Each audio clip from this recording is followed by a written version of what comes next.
Good morning, everyone. Excuse me. Good morning, everybody, and welcome to week two. I've finished grading about half of maybe a little bit more than half of the discussion questions. So please let me know, as always, if you have any questions. I apologize for being a little bit more casual today. I am working from home. My wife actually, she started CNA school today. She's taught high school. She hasn't for a while, but she used to teach high school and decided she wanted to change careers now that our kids are a little bit older, and so she's trying to go back to get her RN. So she's been taking her prereqs and just started a 2-week CNA course, and so I'm working from home for a few days this week and a few days next week while she does that. So anyways, so I hope everyone had a good first week. I really enjoyed the discussion. And as we move into week two, I want to emphasize a few things that I think will be helpful not only for this week, but as we move forward into future weeks as we work on the assignments that really build up to the final two projects that are due week 7 to week 8. So I do get a couple of questions pretty much every class regarding the case that we'll be working on. It's that Iturralde case is the one that all of us will be working on together. So no need to go out and find your own case. There is a link in I think it's the rubric to that case. I think it's on findlaw.com. So or you can Google it. I mean, I think it's pretty easy to find. So if you have any questions about that, then let me know. But that is the same case that we'll all be working on together as we discuss the legal components and in the future, the ethics issues related to that case. So please let me know if you have any questions about that. So this week I want to talk a little bit about the legal system. I think it starts on page 43 of your text. And a little bit about that. Again, I want to reemphasize the breakdown of, as we talk about the legal components, specifically about negligence or malpractice. I want to break that down into its elements and talk about what that legal analysis will consist of. So I have not, as we talk about the legal system, I'm not a litigator. But I have done a little bit of litigation. I mostly in the administrative courts is not really the right word, but just I've done a lot of administrative litigation. So a lot with Medicare issues, Medicare reimbursement, licensure issues. I've done a handful of physician disciplinary matters. I've handled a few of those, which are always interesting stories, and a handful of other government licensing matters that I've handled both on the state and federal level. So I'm not really super in tune with. I have really done very little malpractice, but I did as a brand new lawyer. I did help on a few negligence cases, and which are always very interesting. And so again, when we talk about negligence, we talk about legal analysis. The key is the analysis. I'm not so concerned about the conclusion or the outcome, because when you think about it, there are two sides to every case, and many times both sides have very reasonable arguments, and both sides conduct their analysis and go through the facts, apply the rules, and come to their conclusion. And so not every case is cut and dried, and so it's the analysis that's key. If your analysis is reasonable, that should lead to a reasonable conclusion. And it doesn't necessarily have to be the absolute right one, but it certainly could be a reasonable. Certainly needs to be a reasonable one.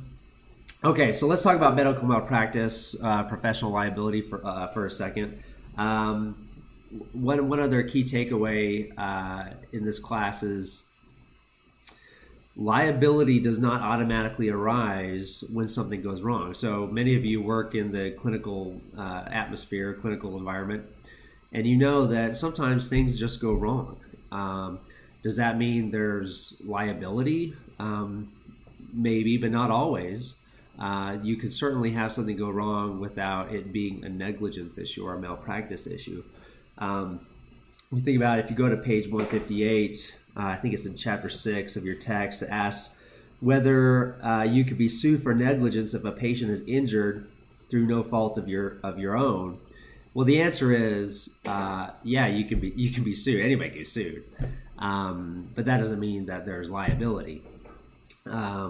You got to prove the elements, and so let's talk about the elements a little bit. I think it's discussed further in chapter 6. So as you go through your assignments, this is what a great analysis will look like. You'll have okay, well let's break down the legal components of this malpractice case in the Aitoraldi case. First element of a malpractice case is that there is a duty. There's a professional duty owed to the patient. So then if that's the element, what's the rule? So remember, we're going through the IRAC, the issue, the way to do a legal analysis. Issue, rule, application, conclusion. So what's the issue? The issue, the overarching issue is whether there's negligence, right, or there's malpractice.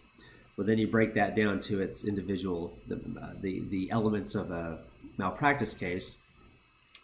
And the first element is whether there's a professional duty on behalf of the provider towards the patient. So what's the rule? Well, the rule is that as soon as that physician-patient relationship is created, then that duty exists. And then the next question, well, how is that created? Then you look at the facts, apply the facts to that rule, come out with your conclusion. And your conclusion may be that a duty does exist. Okay, so that element is checked off. Duty does exist. What's the next element of a malpractice case? Well, the next element is there's a breach of that duty. In other words, there's a deviation from the standard of care, which your text talks about quite a bit, and we'll talk quite a bit about in this class.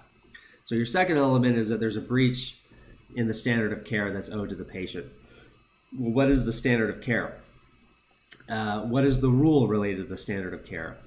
So that information is in your textbook, and so you'd cite the rule. Here's the rule. Here are the facts. Apply the facts, and here's your conclusion. This issue of standard of care is really highly litigated, a highly litigated issue in any malpractice case because there's my dog. The issue is whether Lucky, are you going to behave? Sorry. Whether there's a national standard of care or whether there's a local standard of care. So if you work in a rural medical center, and there's some malpractice case at issue, the plaintiff's attorney is going to say, hey, there's a national standard of care here. Everyone has access to the same studies, the internet. I mean, we all have access. I don't care if you're in Western Kansas or if you're in urban New York, the same standard of care applies. What the defendant is going to argue is that no, we work in a very small rural hospital. The standard of care is very different. We're not staffed the same way that an urban hospital would be staffed.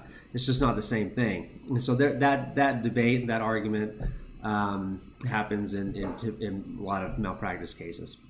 So once you analyze that, the third element is damages or injury. So were there I'm sorry, it's causation. I'm getting messed up on my notes. Causation. So something could have been wrong. This provider could have done something, but is what the provider did, was that the cause of the damages or the injury that occurred?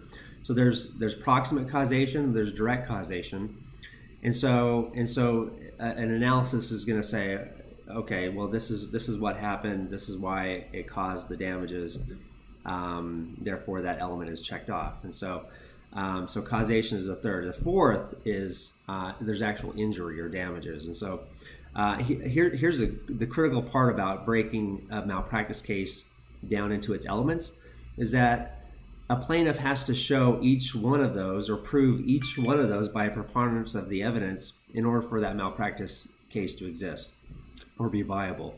So if even one of those elements is not proven, there is no malpractice. There is no legal liability on the provider. So that's why you have to break it down into each one of the elements. I think your text refers to these elements as the 4 Ds, or duty, dereliction of duty. I don't remember, but they're the 4 Ds.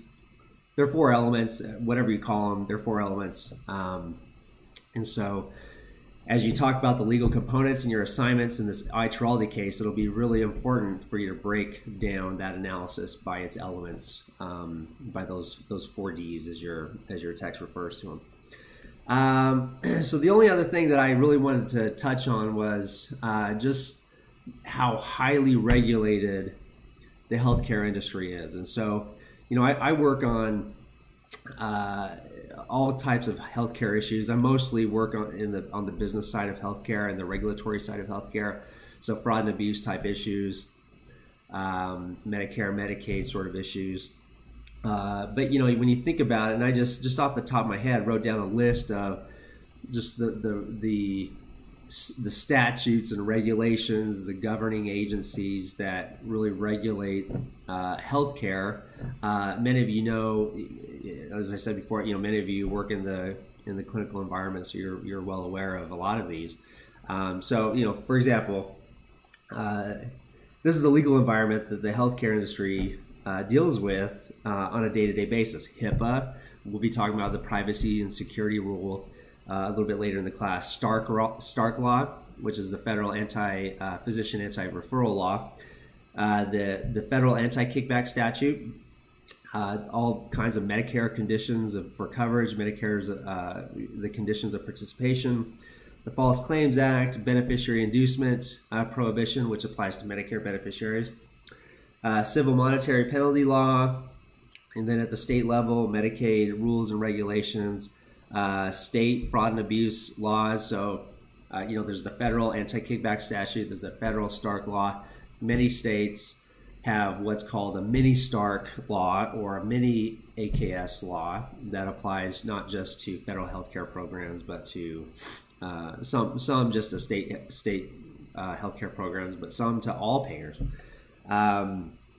Insurance regulations, state privacy rules, patient abandonment rules, state licensure laws, accreditation rules, informed consent laws, Good Samaritan laws, all the end of life laws that are all state issues, state law issues, living wills, DNRs, etc.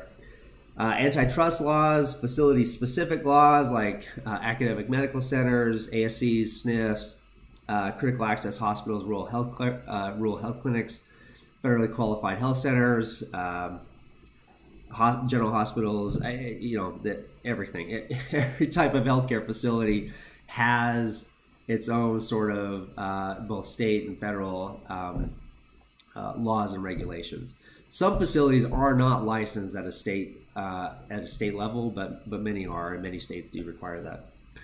And then we'll get into this a little bit later in the class, but all the FDA laws and regulations related to drugs and medical devices, the clinical research aspect, which is, anytime there's consumer protection is an issue, which of course it is when you're talking about clinical research, you're going to find that it's highly regulated, and clinical research is certainly an area that is highly regulated.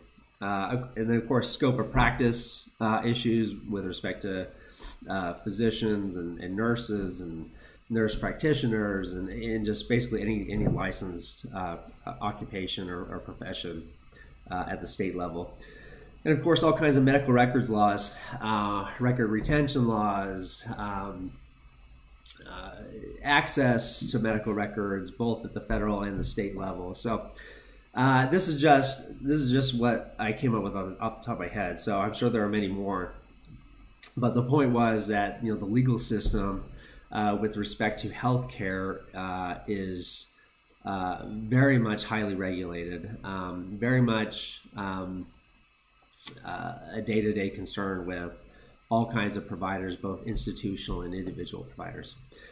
So that's all I have. Again, I just want to emphasize the importance of, in your assignments, in your discussion questions, just following the rubric, doing that analysis that we talked about, going through the IRAC method, breaking down the negligence case into its individual elements, and analyzing each one, applying the facts from the ITRALD case to each of those elements, and coming up with a conclusion.